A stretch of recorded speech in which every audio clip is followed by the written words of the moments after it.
பதிலுரை. மாண்புமிகு பேரவைத் தலைவர் அவர்களே, மூன்றாவது முறையாக போக்குவரத்து துறை மானிய கோரிக்கையின் மீது பதிலுரை வழங்கும் வாய்ப்பினை ஏற்படுத்தி கொடுத்த நான் தினந்தோறும் வணங்கும் என் குடும்ப தெய்வம் மாண்புமிகு இதய தெய்வம் புரட்சி தலைவி அம்மா அவர்களை வணங்குகிறேன். மாண்புமிகு முதல்வர் அவர்களையும் மாண்புமிகு துணை முதல்வர் அவர்களையும் மாண்புமிகு பேரவைத் தலைவர் அவர்களையும் வணங்குகிறேன். மாண்புமிகு பேரவைத் தலைவர் அவர்களே, வங்கக்கடலின் தாலாட்டில் கண்ணுறங்கி கிடக்கிறது எங்கள் தங்கம், மண்ணை விட்டு மறைந்து 30 ஆண்டுகள் முடிந்துவிட்டது. இன்னும் வளிமண்டலத்தின் ஒவ்வொரு துளிகளிலும் விரைவி கிடைக்கிறது அந்த மாமனிதரின் புகழ்.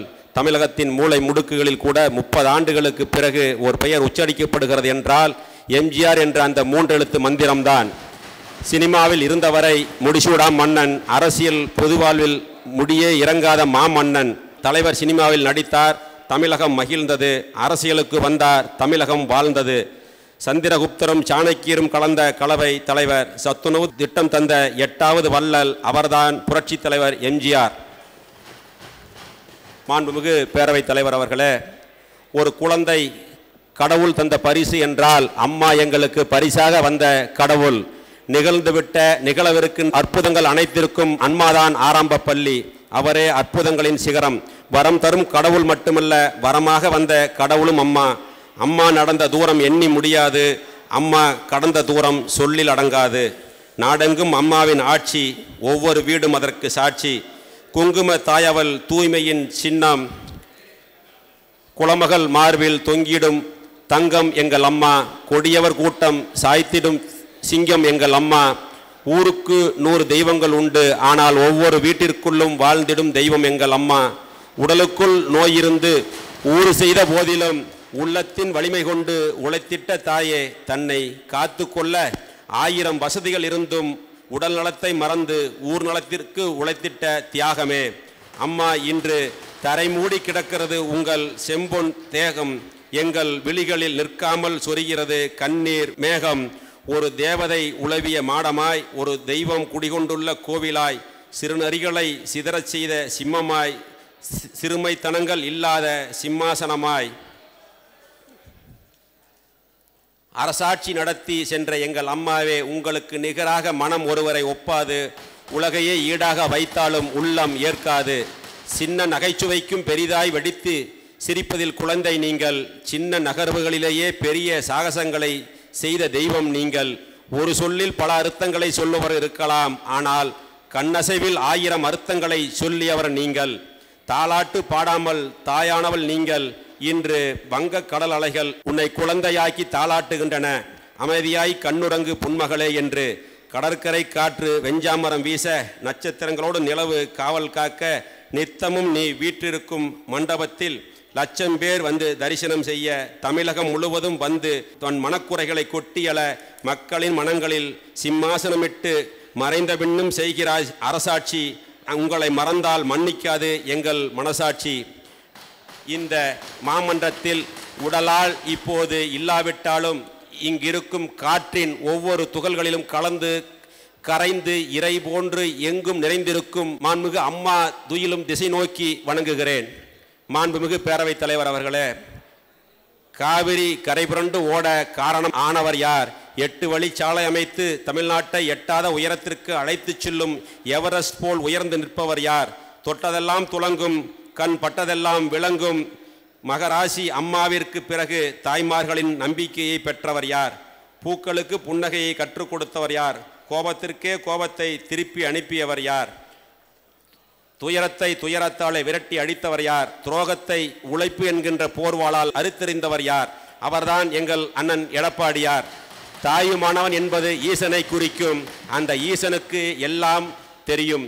நல்லதை ஆக்கி அல்லதை போக்கி தாயகம் காத்து நிற்கும் தனிப்பெரும் தலைவனாய் திகழ்கிறார் எங்கள் முதல்வர் அண்ணன் எடப்பாடியார்.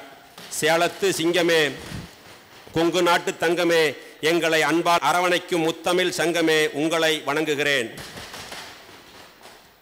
ஆட்சிக்கு துணை நிற்கின்ற துணை முதல்வர், தூயவர் தாயவர் வழியில் நடக்கும் தங்கமனம் கொண்டவர், எளிமையின் அடையாளம், வலிமையின் இருப்பிடம், கொண்ட கொள்கையில் தலைமையிடம், லட்சியத்தின் பிறப்பிடம், மேற்கு மலை காற்று தாளாட்டும் பெரியகுலத்தின் செல்லப்பிள்ளை, என்றும் எப்போதும் வாசம் மாறாத முல்லை, ஜல்லிக்கட்டு என்னும் பண்பாட்டை நிலைநாட்ட சட்டம் கொண்டு வந்த நாயகன், சமகாலத்தில் வந்திறங்கிய அமைதியின் தூதுவன், துணை முதலமைச்சர் மாண்புமிகு அண்ணன் அவர்களையும் வணங்குகிறேன். மாண்புமிகு பேரவைத் தலைவர் அவர்களே, இதோ இபிஎஸ் ஓபிஎஸ் என்கின்ற தொண்டராக இருந்து தலைவராக உயர்ந்தவர்களின் வரலாறு தொடங்கிவிட்டது என்பதை தெரிவித்துக் கொண்டு போக்குவரத்து மானிய கோரிக்கையை தொடங்குகிறேன். மாண்புமிகு பேரவைத் தலைவர் அவர்களே, போக்குவரத்து துறை என்பது தமிழகத்தின் மிகப்பெரிய பொதுத்துறை நிறுவனம். அந்த நிறுவனத்தில் 21,744 பேருந்துகள் இயக்கப்படுகின்றன. 1,37,408 தொழிலாளர்களுக்கு வேலைவாய்ப்பு அளிக்கக்கூடிய துறை மனித உடலிலே உள்ள நாடி நரம்புகளைப் போல தமிழகத்தின் மூளை முடுக்குகளில் உள்ள குக்கிராமங்களுக்கும் தனது சேவையை அளிக்கக்கூடிய துறையாகும். தினசரி 87.22 லட்சம் கிலோமீட்டர் பேருந்துகள் இயக்கப்படுகிறது. அதிலே சுமார் 1,80,00,000 பயணிகள் பயணம் மேற்கொள்கின்றனர். இந்த போக்குவரத்து துறையை நவீனப்படுத்தி பொதுமக்களுக்கு பாதுகாப்பான பயணத்தை ஏற்படுத்தி கொடுக்க வேண்டும் என்பதற்காக மாண்புமிகு அம்மா அவர்கள் 2016-17 ஆண்டு நிதிநிலை அறிக்கையில் 2000 புதிய பேருந்துகள் கொள்முதல் செய்வதற்கு நிதி ஒதுக்கி கொடுத்தார்கள். அந்த பேருந்துகள் புதிய பொலிவுடன் கூண்டு கட்டி முடித்து இன்று 515 பேருந்துகளை மாண்புமிகு முதலமைச்சர் அண்ணன் அவர்கள் தனது திருக்கரங்களால் கொடியசைத்து துவக்கி வைத்துள்ளார்கள். 2018-19 ஆண்டின் நிதிநிலை அறிக்கையில் மாண்புமிகு முதலமைச்சர் அவர்கள் மீண்டும் 3000 புதிய பேருந்துகள் வாங்குவதற்கு ரூபாய் 600 கோடி நிதியை ஒதுக்கியுள்ளார்கள் என்பதை இந்த பேரவையிலே பதிவு செய்ய விரும்புகிறேன். மாண்புமிகு பேரவைத் தலைவர் அவர்களே, வருடத்திற்கு ஒரு முறை தீபாவளி பொங்கல் பண்டிகை மாறி மாறி வரும். அப்போது அனைவரும் குடும்பத்தோடு பண்டிகை கொண்டாடுவார்கள். ஆனால் எங்கள் போக்குவரத்து கழக தொழிலாளர்களுக்கு தீபாவளி பண்டிகையோ பொங்கல் பண்டிகையோ கிடையாது. பண்டிகையை கொண்டாட செல்பவர்களை பாதுகாப்பாக அழைத்து செல்வதும் திரும்ப அழைத்து வருவதும் அவர்களுடைய பணி. இரவு பகல் பாராமல் கண் விழித்து பணியாற்றும் போக்குவரத்து தொழிலாளர்களை இந்த தருணத்திலே நான் பாராட்ட கடமைப்பட்டிருக்கிறேன். மாண்புமிகு பேரவைத் தலைவர் அவர்களே, அரசு துறையில் பணிபுரியும் போது விபத்தில் மரணம் அடைவோர் சதவீதம் மிக குறைவு. ஆனால் போக்குவரத்து துறையிலே பணிபுரியும் போது மரணம் அடைவோர் எண்ணிக்கை மிக அதிகம். அந்த அளவிற்கு ஆபத்தாக பணி செய்வர்கள் போக்குவரத்து தொழிலாளர்கள். தொழிலாளர் நலனில் அக்கறை கொண்ட மாண்புமிகு அம்மாவின் அரசு பல்வேறு நலத்திட்டங்களை செயல்படுத்தி உள்ளது. 4/1/2018 தேதியில் கையெழுத்தான ஊதிய ஒப்பந்தத்தில் போக்குவரத்து துறை வரலாற்றில் இல்லாத அளவிற்கு சுமார் 1000 கோடி ரூபாய் அளவிற்கு ஊதிய உயர்வை மாண்பு முதலமைச்சர் அவர்கள் வழங்கியுள்ளார்கள்.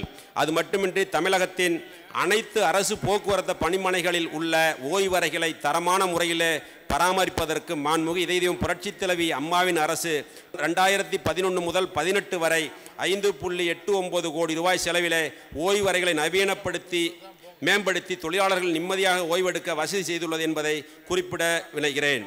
மாண்புமிகு பேரவைத் தலைவர் அவர்களே, மாணவர்களின் விலையில்லா பேருந்து பயண அட்டை திட்டத்திற்கு 2011 ஆண்டு முதல் 2018 ஆண்டு வரை ரூபாய் 3319 கோடியே 58 லட்சம் ரூபாய் நிதியை வழங்கியுள்ளது. கடந்த நிதியாண்டில் இத்திட்டத்தில் பயன்பெற்ற மொத்த மாணவர்கள் எண்ணிக்கை 27,84,785 ஆகும். நடப்பு நிதியாண்டில் அனைத்து மாணவர்களுக்கும் பயன்பெறும் வகையில் விலையில்லா பேருந்து பயண அட்டை வழங்குவதற்கு மாண்புமிகு அம்மாவுடைய அரசு நடவடிக்கை எடுத்துள்ளது.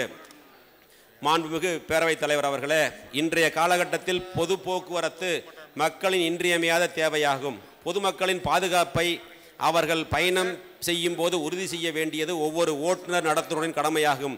வாகன பராமரிப்பில் எரிபொருள் சிக்கனம் ஓட்டுநரின் கைவண்ணம். இதையெல்லாம் கருத்தில் கொண்டு 1979 ஆண்டு அதிமுக ஆட்சி காலத்தில் ஓட்டுநரின் வாகனம் ஓட்டும் திறனை மேம்படுத்த சாலை போக்குவரத்து நிறுவனத்தின் கீழ் ஓட்டுநர் பயிற்சி பள்ளி துவக்கப்பட்டு சீரிய பயிற்சி அளிக்கப்பட்டு வருகிறது. இப்பயிற்சி மையம் ரூபாய் 15 கோடி மதிப்பில் சர்வதேச தரத்திற்கு இணையாக உருவாக்கப்பட்டு மாண்புமிகு தமிழ்நாடு முதலமைச்சர் எடப்பாடியார் அவர்களின் திருக்கரங்களால் 3/9/2017 அன்று திறக்கப்பட்டது என்பதை இந்த மாமன்றத்தில் பெருமையோடு பதிவு செய்ய விரும்புகிறேன். மாண்புமிகு பேரவைத் தலைவர் அவர்களே, சென்னை மாநகரத்தில் மாண்புமிகு அம்மா அவர்கள் 23/10/2013 முதல் சீர்மிகு சிற்றுந்து பேருந்து என்னும் சிறிய பேருந்து ஸ்மால் பஸ் சேவையினை 50 பேருந்துகளுடன் தொடங்கி வைத்தார்கள். அந்த சீர்மிகு சிறிய பேருந்து சேவை சென்னை மாநகர மக்களிடையே மிகுந்த வரவேற்பை பெற்றது. ஏனென்று சொன்னால் சென்னையில் இருக்கக்கூடிய குறுகிய சாலைகளிலும் அந்த போக்குவரத்தை மேம்படுத்த வேண்டும் என்பதற்காக அந்த சேவை தொடங்கப்பட்டது. அந்த வரவேற்பினை தொடர்ந்து மாண்புமிகு அம்மா அவர்கள் கூடுதலாக 150 சிறிய பேருந்துகளை இயக்க ஆணையிட்டு ஆக மொத்தம் இன்றைய தேதியில் 200 சிறிய பேருந்துகள் சென்னை மாநகரில் வலம் வந்து கொண்டிருக்கின்றன. 2017-18 மீண்டும் 100 பேருந்துகளை வாங்குவதற்கு மாண்புமிகு அம்மா அவர்கள் ஆணையிட்டார்கள். அந்த பேருந்துகள் கூண்டு கட்டி கொண்டு நடைபெற்று கொண்டிருக்கிறது என்பதை தருணத்திலே தெரிவித்துக் கொள்கிறேன். மாண்புமிகு பேரவைத் தலைவர் அவர்களே, மாண்புமிகு இதய தெய்வம் புரட்சித் தலைவி அம்மா அவர்களின் பிறந்த நாளான 24/2/2016 அன்று முதல் இந்தியாவிலேயே வேறு எந்த மாநிலத்திலும் இல்லாத வகையில் சென்னை மாநகரத்தில் மூத்த குடிமக்களுக்கு சென்னை மாநகர போக்குவரத்து கழகத்தில் பேருந்துகளில் விலையில்லா பேருந்து பயண வசதி மேற்கொள்ளும் அனுமதி சீட்டு வழங்கப்பட்டுள்ளது. இத்திட்டத்தின் மூலம் சுமார் 3 லட்சத்திற்கும் அதிகமான மூத்த குடிமக்கள் பயனடைந்துள்ளனர். இதுவரை 3,72 லட்சத்துக்கும் மேற்பட்ட முறை பயணம் மேற்கொண்டுள்ளனர். மாண்புமிகு இதய தெய்வம் புரட்சித் தலைவி அம்மா அவர்கள் 2012-13 ஆண்டில் போக்குவரத்து கழகத்தில் பணியாற்றும் ஒவ்வொரு பணியாளர்களின் உடல்நலத்தை காக்க 45 வயதுக்கு மேற்பட்ட ஓட்டுநர்களுக்கு முழு உடல் பரிசோதனை திட்டத்தை அறிமுகப்படுத்தினார்கள். இத்திட்டம் தொழிலாளர்களிடையே மிகுந்த வரவேற்பை பெற்றது. அத்திட்டத்திற்கு மேலும் வலுச்சேர்க்க 45 வயதிற்கு மேற்பட்ட அனைத்து பணியாளர்களுக்கும் 2013-14 ஆண்டில் விரிவுபடுத்தப்பட்டது. இத்திட்டத்தின் கீழ் 31/3/2018 வரை 55,772 தொழிலாளர்கள் பயன்பெற்றிருக்கிறார்கள். மாண்புமிகு பேரவைத் தலைவர் அவர்களே, போக்குவரத்து துறை என்பது இலாப நோக்குடன் மட்டும் செயல்படக்கூடிய துறையாக இல்லாமல் ஏழை எளிய மக்களின் அன்றாட பயணங்களுக்கும் கடைக்கோடி கிராமங்களையும் நகரங்களோடு இணைப்பதற்கும் தேவையான அனைத்து நடவடிக்கைகளையும் மேற்கொள்ளும் சிறந்த துறையாக அமைந்துள்ளது என்பதை இந்த மாமன்றத்தில் பதிவு செய்ய விரும்புகிறேன். மாண்புமிகு இதய தெய்வம் புரட்சித் தலைவி அம்மா அவர்கள் போக்குவரத்து கழகங்களுக்கு டீசல் விலை 14/9/2012 அன்று 49.6 பைசாவா என்ற அடிப்படை விலை நிர்ணயித்து அதற்கு மேல் உயரும் தொகையினை அரசு மானியமாக வழங்கும் என அறிவித்தார்கள். தற்போது தினந்தோறும் டீசல் விலை மாறி வருகின்ற சூழ்நிலையில் 2012 முதல் மார்ச் 2018 வரை 2,990 கோடி ரூபாயை மானியமாக போக்குவரத்து கழகங்களுக்கு அம்மாவின் அரசு வழங்கியுள்ளது. இந்த நிதிநிலை அறிக்கையின் வாயிலாக வழிவகை முன்பணமாக 900 கோடி ரூபாய் வழங்கப்பட்டுள்ளது. மாண்புமிகு பேரவைத் தலைவர் அவர்களே, இந்திய சாலை போக்குவரத்து கழகங்களின் கூட்டமைப்பால் 2018 ஆண்டு தேசிய அளவில் வழங்கப்பட்ட மொத்தமுள்ள 35 விருதுகளில் தமிழக போக்குவரத்து கழகங்கள் மட்டும் 11 விருதுகளை பெற்றுள்ளன. மாண்புமிகு இதய தெய்வம் புரட்சித் தலைவி அம்மா அவர்களின் தீர்க்கமான நிர்வாக திறமையின் காரணமாகவும் அவரது வழியில் தொடர்ந்து செயல்படும் மாண்புமிகு முதல்வர் அவர்களின் வழிகாட்டுதலோடும் 2011 முதல் 18 வரை தமிழ்நாடு அரசு போக்குவரத்து கழகங்கள் அகில இந்திய அளவில் மிக சிறப்பான செயல்பட்டு 7 ஆண்டுகளில் 64 விருதுகளை பெற்று சரித்திர சாதனை படைத்துள்ளது என்பதை இம்மாமன்றத்தில் பதிவு செய்ய விரும்புகிறேன். மாண்புமிகு பேரவைத் தலைவர் அவர்களே, சிறுதுளி பெருவெல்லம் சிறுதுரும்பும் பல்குத்த உதவும் என்பதற்கு இணங்க பல்வேறு வழிகளில் போக்குவரத்து கழகங்களுக்கு வருமானத்தினை பெற்றுத்தர வேண்டும் என்பது மாண்புமிகு அம்மா அரசின் நோக்கம். அரசு போக்குவரத்து கழக பேருந்துகளில் விளம்பரம் செய்வதன் மூலமாக கடந்த 2011-18 ஆண்டு வரை 100,77 லட்சம் ரூபாய் போக்குவரத்து கழகங்களுக்கு வருவாயாக ஈட்டியுள்ளது. பயண வழி உணவகங்கள் அரசு பேருந்தில் பயணம் செய்யும் பயணிகளின் நலனில் அக்கறை கொண்ட மாண்புமிகு அம்மாவின் அரசு 26 இடங்களில் பயண வழி உணவகங்களை முறைப்படுத்தி குறைந்த செலவில் தரமான உணவு, குடிநீர் மற்றும் கழிவறை வசதிகள் வழங்கியதன் மூலமாக 2011 முதல் 18 வரை போக்குவரத்து கழகங்களால் 24.39 கோடி ரூபாய் வருவாயாக பெறப்பட்டுள்ளது. அரசு போக்குவரத்து கழகங்களில் பேருந்துகள் தமிழகம் மற்றும் அண்டை மாநிலங்களுடன் முக்கிய சிறு பெரு தொழில் நகரங்களை இணைக்கும் வகையில் பயணிகளுக்கு சிறப்பாக சேவை செய்து வருகிறது. இச்சேவை மூலம் சிறு பெரு தொழில் செய்வோரின் துரித தேவையை பூர்த்தி செய்யும் வகையில் உயர்ந்த சிந்தனையோடு மாண்புமிகு புரட்சித் தலைவி அம்மாவின் அரசு சிப்பஞ்சல் தேவையினை அறிமுகப்படுத்தி கூடுதல் வசதியை வழங்கியதன் மூலமாக இதுவரை 318.06 கோடி ரூபாய் வருவாயாக பெறப்பட்டுள்ளது. மாண்புமிகு பேரவைத் தலைவர் அவர்களே, உதான் திட்டம் மத்திய அரசின் சிவில் விமான போக்குவரத்து அமைச்சகம் சாதாரண மக்களுக்கு விமான சேவையை அளிக்கும் நோக்கில் உதான் திட்டத்தை அறிமுகப்படுத்தியுள்ளது. இத்திட்டத்தின் கீழ் தமிழகத்தில் பயன்பாட்டில் இல்லாத அல்லது குறைந்த பயன்பாட்டில் உள்ள 13 விமான நிலையங்கள் தேர்வு செய்யப்பட்டுள்ளன. இத்திட்டத்தினை தமிழகத்தில் செயல்படுத்துவதற்காக மத்திய சிவில் விமான போக்குவரத்து அமைச்சகத்துடன் தமிழக அரசு புரிந்துணர்வு ஒப்பந்தங்களை செய்துள்ளது. போக்குவரத்து ஆணையரகம். போக்குவரத்து துறை என்பது ஒரு நாட்டின் பொருளாதார முன்னேற்றத்திற்கு உயர்த்துவதற்கு உறுதுணையாக இருக்கும் துறை. தமிழகத்தில் தற்போது வாகனங்களின் எண்ணிக்கை 31/5/2018 நிலவரப்படி போக்குவரத்து வாகனங்கள் சுமார் 12,18,000 வாகனங்களும் போக்குவரத்து அல்லாத வாகனங்கள் சுமார் 2,47,00,000 வாகனங்கள் உள்ளது. மொத்தம் 2,59,18,000 வாகனங்கள் தமிழகத்தில் இயங்கிக் கொண்டிருக்கின்றன. தமிழகத்தில் ஒரு நாளைக்கு சுமார் 8,000 வாகனங்கள் பதிவு செய்யப்படுகின்றன. இந்த வாகன வளர்ச்சி இந்திய அளவில் தமிழகம் 2வது இடத்திலே உள்ளது. வருவாய் வளர்ச்சியை பொறுத்தவரை மாண்புமிகு இதயம் புரட்சித் தலைவி அம்மாவுடைய சீரிய முயற்சியின் காரணமாக 2016-17 நிதியாண்டில் வசூல் செய்த தொகையான ரூபாய் 4,355 கோடியாக இருந்த வருவாய் 2017-18 நிதியாண்டில் ரூபாய் 5,363 கோடி ரூபாயாக உயர்ந்துள்ளது. மேலும் நடப்பு நிதியாண்டு 2018-19 ஆண்டில் ரூபாய் 6,211 கோடி என்ற இலக்காக நிர்ணயித்து செயல்பட்டு கொண்டிருக்கிறது. மாண்புமிகு பேரவைத் தலைவர் அவர்களே, தமிழக போக்குவரத்து துறையில் உள்ள உள்கட்டமைப்புகள் வேறு எந்த மாநிலத்திலும் இல்லாத அளவிற்கு வளர்ந்துள்ளது. போக்குவரத்து துறையில் 12 சரக அலுவலகங்களும் 2 செயலாக்க இணை போக்குவரத்து ஆணையர் அலுவலகங்களும் 86 வட்டார போக்குவரத்து அலுவலகங்களும் 59 பகுதி அலுவலகங்களும் 21 சோதனை சாவடிகளும் என மொத்தம் 180 அலுவலகங்கள் இயங்கி வருகின்றன. இதில் 45% அலுவலகங்கள் சொந்த கட்டிடத்தில் இயங்கி வருகின்றன. நடப்பு ஆண்டிலேயே பள்ளிப்பாளையம், நத்தம், ஆலங்குடி மற்றும் திருக்கழுக்குன்றம் ஆகிய இடங்களில் மோட்டார் வாகன ஆய்வாளர் அலுவலகங்களும் திருவள்ளூர் மாவட்டம் பாலவாக்கம் மற்றும் கிருஷ்ணகிரி மாவட்டம் காளிகோயில் ஆகிய இடங்களில் புதிய சோதனை சாவடிகளும் துவக்கி வைக்கப்பட்டுள்ளன. மாண்புமிகு புரட்சித் தலைவி அம்மா அவர்கள் இந்த சட்டமன்றத்தில் விதி எண் 110 கீழ் இத்துறையில் அறிவிக்கப்பட்ட அனைத்து திட்டங்களும் நிறைவேற்றப்பட்டு பொதுமக்களின் பயன்பாட்டில் உள்ளது என்பதை இந்த மாமன்றத்தில் பெருமையோடு பதிவு செய்ய விரும்புகிறேன். மேலும் திருவள்ளூர் மாவட்டம் பெத்திக்குப்பத்தில் ரூபாய் 137.38 கோடியில் நவீன ஒருங்கிணைந்த சோதனை சாவடி 20/6/2018 அன்று மாண்புமிகு முதலமைச்சர் எடப்பாடியார் அவர்களின் பொற்கரங்களால் துவக்கி வைக்கப்பட்டது என்பதை இந்த மாமன்றத்திலே தெரிவிக்க விரும்புகிறேன். மாண்புமிகு பேரவைத் தலைவர் அவர்களே, இந்தியாவில் முதன்முறையாக முன்னோடி திட்டமாக மாண்புமிகு இதயம் புரட்சித் தலைவி அம்மா அவர்கள் 21/11/2002 அவசர சிகிச்சை நிவாரண மையங்களை தொடக்கி வைத்தார்கள்.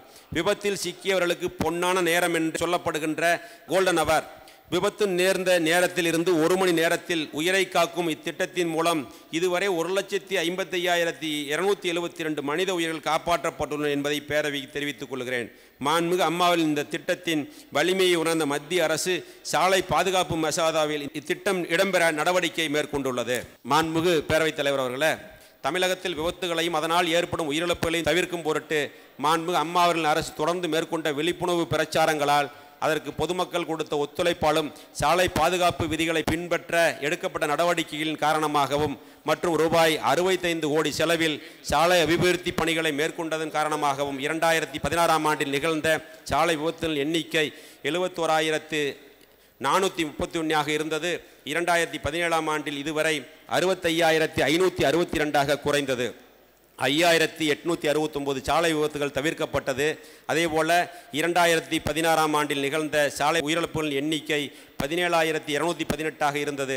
2017 ஆண்டில் இதுவரை 16,157 குறைந்து 1,061 சாலை உயிரிழப்புகள் தவிர்க்கப்பட்டது என்பதை இந்த நேரத்தில் தெரிவிக்க விரும்புகிறேன். மாண்புமிகு பேரவைத் தலைவர் அவர்களே, 1900 போக்குவரத்து துறையினுடைய பொற்காலம் திமுக என்று சொன்னார்கள்.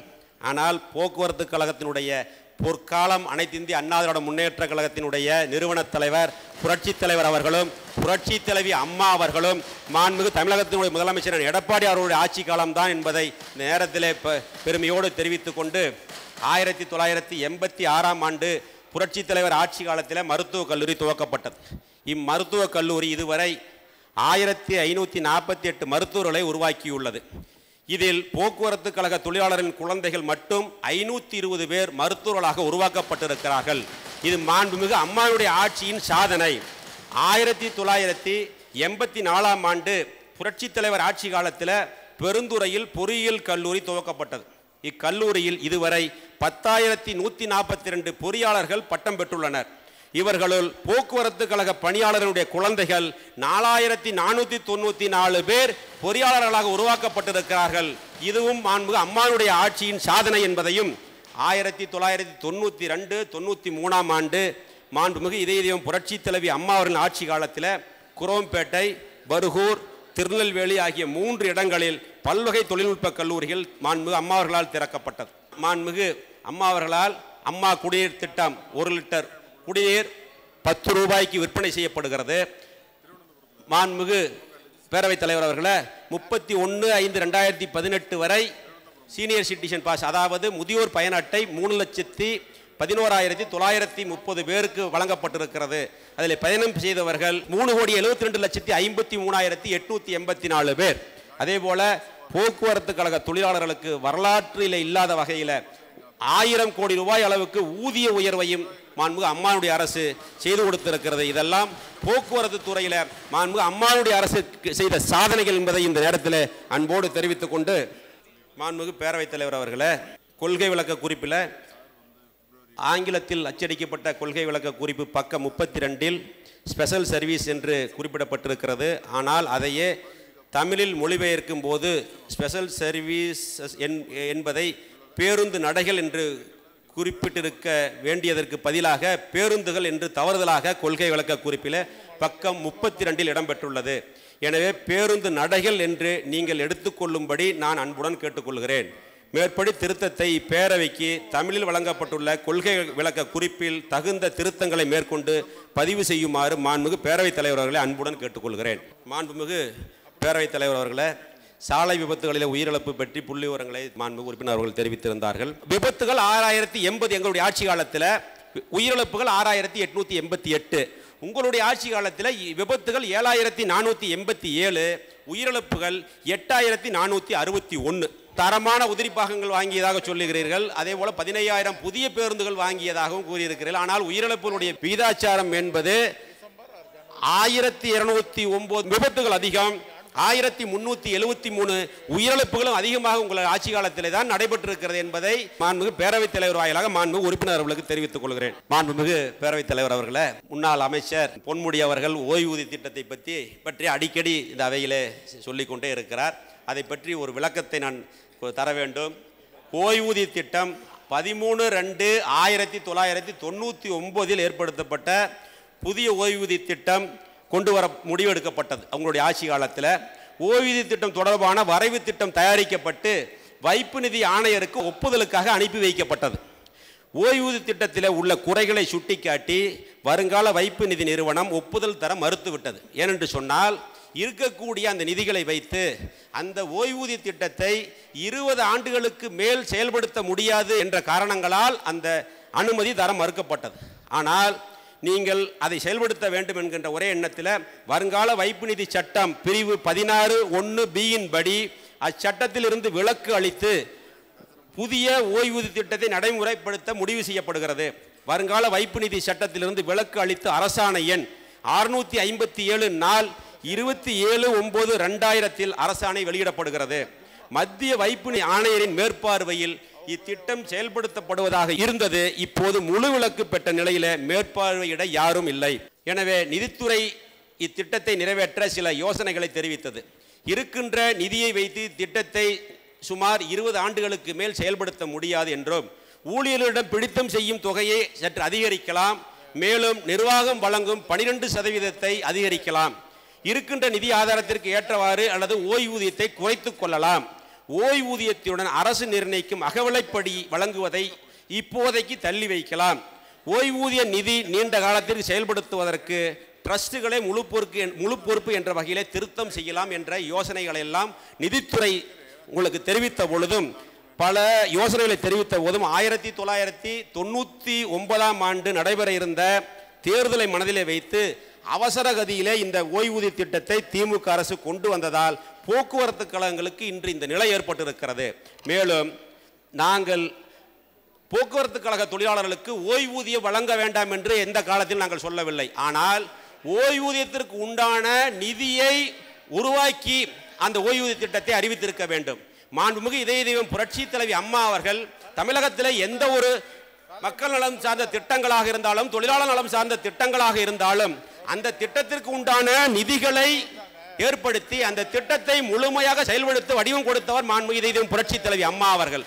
ஆனால் நீங்கள் தேர்தலை மனதிலே வைத்து ஒரு அவசர கதியிலே ஒரு திட்டத்தை கொண்டு வந்து அந்த திட்டத்தை கொண்டு வந்த பிறகு நீங்கள் அந்த தேர்தலிலே தோல்வி அடைந்து விட்டீர்கள். மாண்புமிகு பேரவைத் தலைவர் நிதி இல்லாமல் ஒரு திட்டத்தை கொண்டு வந்தீர்கள். ஆனால் அந்த திட்டத்தை செயல்படுத்தியது மாண்புமிகு இதய தெய்வம் புரட்சி தலைவி அம்மா அவர்கள். 20 ஆண்டுகளுக்கு மேலாக அந்த திட்டத்தை செயல்படுத்த முடியாது என்று சொன்னார்கள். அந்த திட்டத்தில் இப்பொழுது நிதியே இல்லை. உங்களுடைய ஆட்சி காலத்தில் திமுக ஆட்சி காலத்தில் 35,000 பேர் அந்த திட்டத்தில் பயன்பெற்றார்கள். நீங்கள் வழங்கிய தொகை மாதம் 19 கோடி ரூபாய். இன்றைய நிலையில் 73,000 நபர்களுக்கு 86 கோடி ரூபாய் மாதம் தோறும் ஓய்வூதியம் வழங்க வேண்டிய நிலை இருக்கிறது.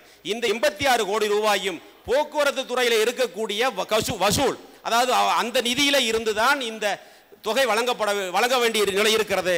இதனால் தான் போக்குவரத்து கழகங்களுடைய நிதி சுமை அதிகமாகி கொண்டே இருக்கிறது. எனவே மாண்புமிகு பேரவைத் தலைவர் அவர்களே, சர்க்கரை என்றால் இனிக்காது, பேப்பரில் எழுதினால் இனிக்காது, வாயிலே போட வேண்டும், அப்பொழுதுதான் அது இனிக்கும். மாண்புமிகு புரட்சி தலைவி அம்மா அவர்களுடைய திட்டங்கள் எந்த திட்டமாக இருந்தாலும் அந்த திட்டத்தை முழுமையாக செயல்படுத்துவதற்காக நிதிகளை ஒதுக்கி அந்த திட்டத்தை முழுமையாக செயல்படுத்திய புரட்சி தலைவி அம்மா அவர்கள். நீங்கள் ஓட்டு வங்கியை மனதிலே வைத்து அவசர கதியிலே ஒரு திட்டத்தை கொண்டு வந்து அந்த திட்டத்தின் மூலமாக இன்று மாதம் 86 கோடி ரூபாய் போக்குவரத்து கழகத்திலிருந்து அந்த ஓய்வூதியம் வழங்க வேண்டிய சூழ்நிலை ஏற்பட்டிருக்கிறது. இதை நிதித்துறை பலமுறை அந்த கடிதத்தில், ஆனால் மாண்புமிகு அமைச்சர் அவர்கள் நாம் நிறைவேற்ற வேண்டிய திட்டத்தை செயல்படுத்தலாம், பிறகு பார்த்துக் கொள்ளலாம் என்று அந்த திட்டத்தை அறிவித்ததன் காரணமாகத்தான் இன்றைய நிலை. நாங்கள் போக்குவரத்து கழக தொழிலாளர்களுக்கு ஓய்வூதியம் வழங்க வேண்டாம் என்று சொல்லவில்லை.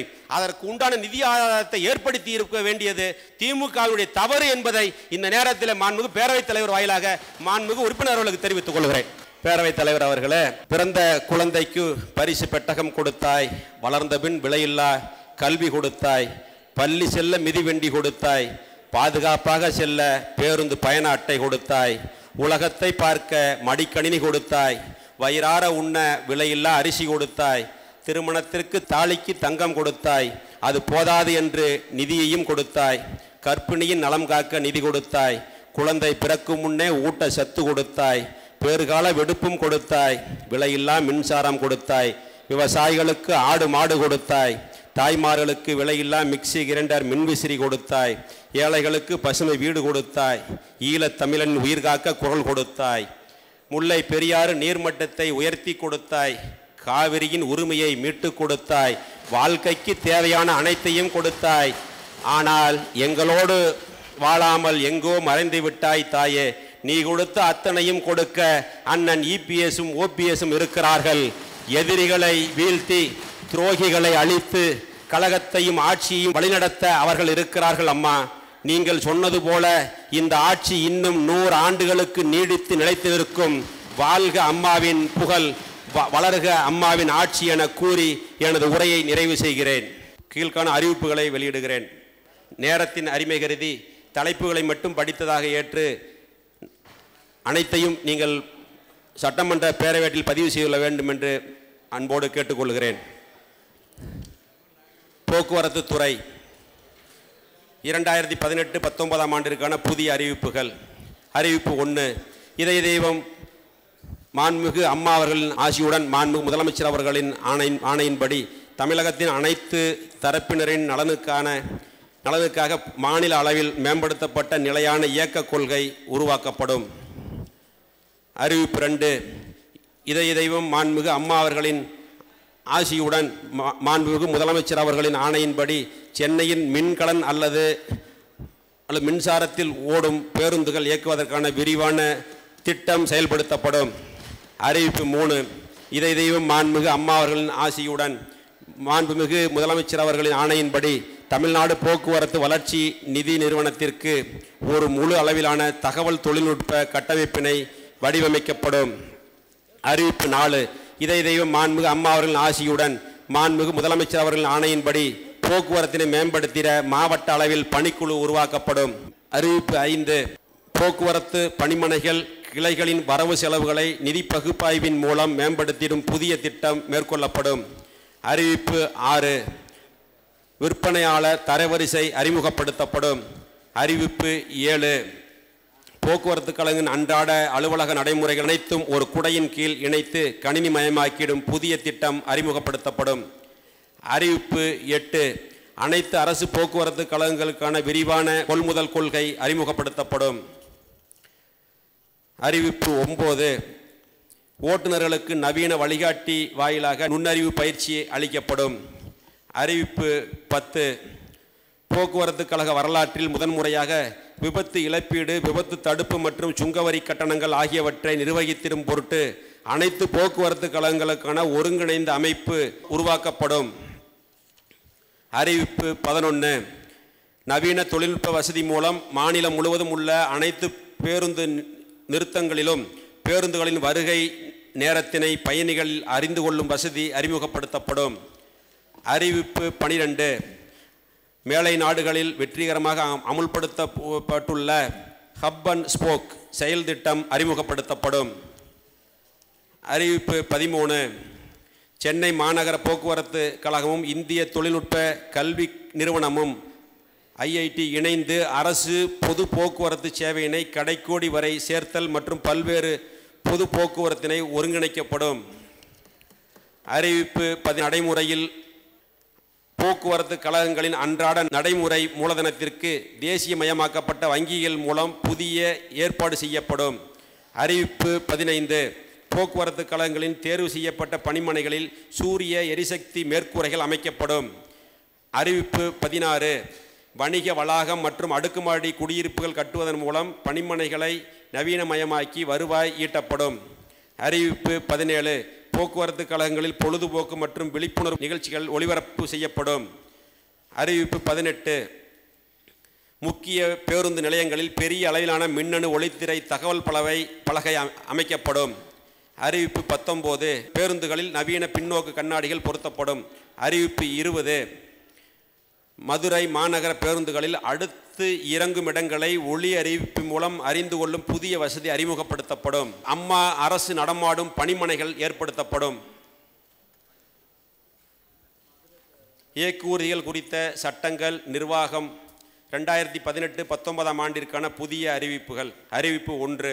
ஆத்தூர், கோவில்பட்டி, பழனி வட்டார போக்குவரத்து அலுவலகங்களுக்கு சுமார் 9,13,50,000 செலவில் சொந்த கட்டிடம் கட்டப்படும். அறிவிப்பு 2. ஓமலூர், பாலக்கோடு, திருப்பத்தூர், குமாரபாளையம், சூலூர், பரமக்குடி, அருப்புக்கோட்டை மற்றும் திருமங்கலம் பகுதி அலுவலகங்களுக்கு ரூபாய் 12,51,88,000 செலவில் சொந்த கட்டிடம் கட்டப்படும். அறிவிப்பு 3.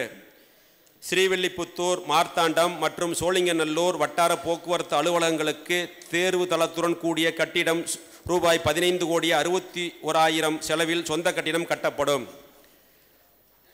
அறிவிப்பு 4. வேடசந்தூர் மற்றும் திருவெரும்பூர் பகுதி அலுவலகங்களுக்கு ஓட்டுநர் தேர்தலத்துடன் கூடிய கட்டிடம் ரூபாய் 4,14,57,000 செலவில் சொந்த கட்டிடம் கட்டப்படும். அறிவிப்பு 5. ஆரணி பகுதி அலுவலகத்தை ரூபாய் 87,22,000 செலவில் வட்டார போக்குவரத்து அலுவலகமாக தரம் உயர்த்தப்படும். அறிவிப்பு 6. ஈரோடு கிழக்கு வட்டார போக்குவரத்து அலுவலகத்திற்கு பாதுகாப்பு சுற்றுச்சுவர் மற்றும் பொதுமக்கள் காத்திருப்பு அறை கட்டுதல் மற்றும் தென்காசி வட்டார போக்குவரத்து அலுவலகத்திற்கு பாதுகாப்பு சுற்றுச்சுவர் ரூபாய் 60,45,000 செலவில் கட்டப்படும். அறிவிப்பு 7. அனைத்து வட்டார போக்குவரத்து அலுவலகங்கள் மற்றும் பகுதி அலுவலகங்களில் கண்காணிப்பு கேமராக்கள், அதாவது CCTV கேமரா ரூபாய் 2,30,00,000 செலவில் பொருத்தப்படும். அறிவிப்பு 8. அனைத்து வட்டார போக்குவரத்து அலுவலகங்கள், பகுதி அலுவலகங்கள் மற்றும் சோதனை சாவடிகளுக்கு அச்சு பொறிகளுடன் கூடிய கணினிகள், பார்கோடு ரீடர் மற்றும் கைரேகை பதிவு செய்யும் கருவி ரூபாய் 3,41,00,000 செலவில் வாங்கப்படும். அறிவிப்பு 9. போக்குவரத்து துறையின் பயன்பாட்டிற்காக ஆண்ட்ராய்டு செயலி ஒன்றினை ரூபாய் 5,00,000 செலவில் உருவாக்கப்படும். அறிவிப்பு 10. மாவட்டம் தோறும் சாலை பாதுகாப்பு பிரிவு ரூபாய் 57,60,00,000 செலவில் ஏற்படுத்தப்படும். அறிவிப்பு 11. பள்ளி கல்வித்துறையுடன் இணைந்து 7870 உயர் மற்றும் மேல்நிலைப் பள்ளிகளில் சாலை பாதுகாப்பு மன்றம் உருவாக்கப்படும். அறிவிப்பு 12. போக்குவரத்து அலுவலகங்களில் ஓட்டுநர் உரிமங்கள் தொடர்பான பணிகளுக்கு செலுத்தும் அனைத்து கட்டணங்களும் ரொக்கமில்லாத பரிவர்த்தனையாக கேஷ்லெஸ் டிரான்சாக்ஷன் இணையதளம் வாயிலாக வசூலிக்கப்படும். அறிவிப்பு 13. இணையதளம் வாயிலாக நடத்துனர் உரிமம் வழங்கப்படும். அறிவிப்பு 14.